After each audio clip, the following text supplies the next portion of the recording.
Overheard on the radio someone calling ahead a violator. I can see them in the bus lane. What they do is give a description of the vehicle, whether it's a motorcycle, car, color, etc., and then the plate number, so that even if they leave the bus lane, they'll still be apprehended. He's trying to escape. I saw him like weaving left and right. I don't know what's going to happen here. He just ran away. They're dispatching a big bike to chase him. So if I heard that correctly, I believe the enforcers did manage to catch that rider that ran away. As you know, when you run away, your penalties are much higher. It's not just the initial 5,000 pesos. That's the one that ran away. So that bike is now being impounded. Allegedly, the driver doesn't have a license. And the enforcer said his passenger jumped off the bike and then ran away. And he said that this rider continued going until he crashed. Good morning, everyone. MMDA back on the road. This is the EDSA Bus Lane. We're not expecting to see too many violators today because of the new penalties. It used to be that whenever you see an ambulance, there would definitely be some motorcycles, some cars tailgating behind, but nowadays it's not so common. At least during those hours when people know enforcers are very active. If it's at night time when they know they only have a skeletal workforce, well, that's a different matter. That's 5,000 pesos. It's a very painful violation. See, I can see a rider. He's so far away, but he's inside the bus lane. Now, of course, he's going to lead because you'll see the bright fluorescent vest of the enforcers. But there's an enforcer further along taking video, even if they leave the bus lane, and then radioing ahead the plate number.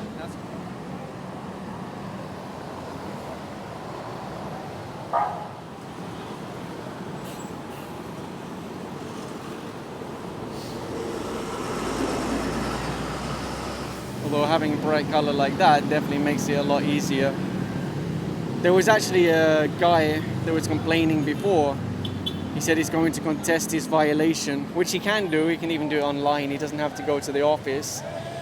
He was 100% insisting that he never went inside the bus lane. But then I saw the video showing him clearly inside the bus lane. And there's also a spotter on top of that footbridge. You might just be able to see his head there. That gives him a good vantage point. Because unfortunately, it really is like a game of cat and mouse.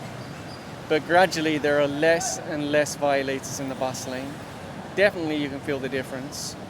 And since I still have some footage that was recorded before the new penalties came into effect, which I hadn't had time to post yet, I'll just add that to the end here, so that at least you can see it. But be aware, the footage you're about to see was shot before the new penalties came into effect. It's hard when you've got riders that immediately leave the bus lane when they see enforcers, especially because they argue, I wasn't in the bus lane. In fact, someone was complaining this morning about MMDA apprehending motorcycles. He said they keep catching motorcycles. Well, have a look in the southbound, for example. How many seconds will it take before a motorcycle comes past, even though there are barriers? Let's count. 1, 2. Okay, there you go, right? Wait for the next one. 1, 2, 3, 4, 5, 6, 7, 8. 8 seconds.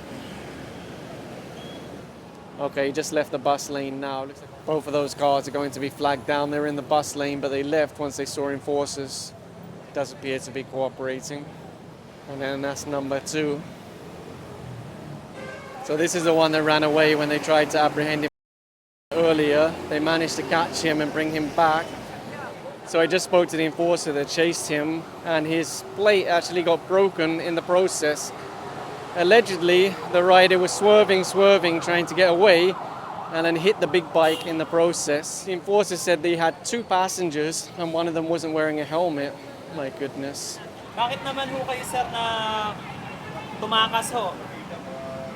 Dala na lang din ng pressure, sir. Pero binado ho ba kayo nakadaan? Mali po ako, sir. Mali po ako. First time niyo pong nahuli? First time. That's really why you need so much manpower for these kind of operations, because a lot of people simply do not want to cooperate. That's the reality. And it's very hard if you're just a single enforcer by yourself. I can see a car in the background and then an MC. Obviously the MC is going to leave the bus lane. The car doesn't have the same maneuverability. He can't just suddenly throw himself out of the bus lane. They have signaled him to slow down. That car is being signaled off to the side for ticketing. What's this car coming now? He flashed his hazards for a split second. He's honking his horn, or someone's honking. I can't be 100% sure that it was him. It was a gentle honk. They are guiding him off to the side for ticketing. Here's a slightly different angle so that you can see what's happening. See that MC behind the bus? He will tailgate the bus until he sees the enforcers, all of them, see? And then they'll leave the bus lane. It's a member of the Hazard gang. Black and white plate, private vehicle by the looks of it. No markings, obviously. So they will guide that off at the front with everyone else to be ticketed.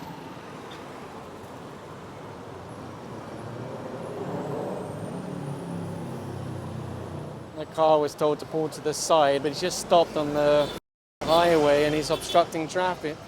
Okay, he's at the side now. Just stopping that lady now. She was in the bus lane.